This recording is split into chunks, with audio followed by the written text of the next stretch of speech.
Faisal ungkap Gala Sky dipangku Dodi Sudrajat saat bertemu di rumahnya. Ayah almarhum Bibi Andriansyah, Faisal, menceritakan pertemuan cucunya, Gala Sky Andriansyah, dengan Dodi Sudrajat di rumahnya, Jumat, tanggal 25 Maret tahun 2022. Kata Faisal, Gala sempat dipangku besannya itu. Digendong belum, tapi sempat dipangku tadi, kata Faisal di kawasan Kebonjeruk, Jakarta Barat. Faisal juga memastikan Gala tidak takut bertemu Dodi meski sudah lama tidak berjumpa. Menurut Faisal, keluarganya telah berusaha membuat Gala akur dengan siapapun.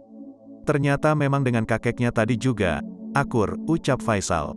Pertemuan kali ini merupakan bagian dari sidang Descente yang digelar Pengadilan Agama Jakarta Barat untuk perkara penetapan hak perwalian Gala Sky. Yang mana Faisal berstatus penggugat dan Dodi Sudrajat sebagai tergugat.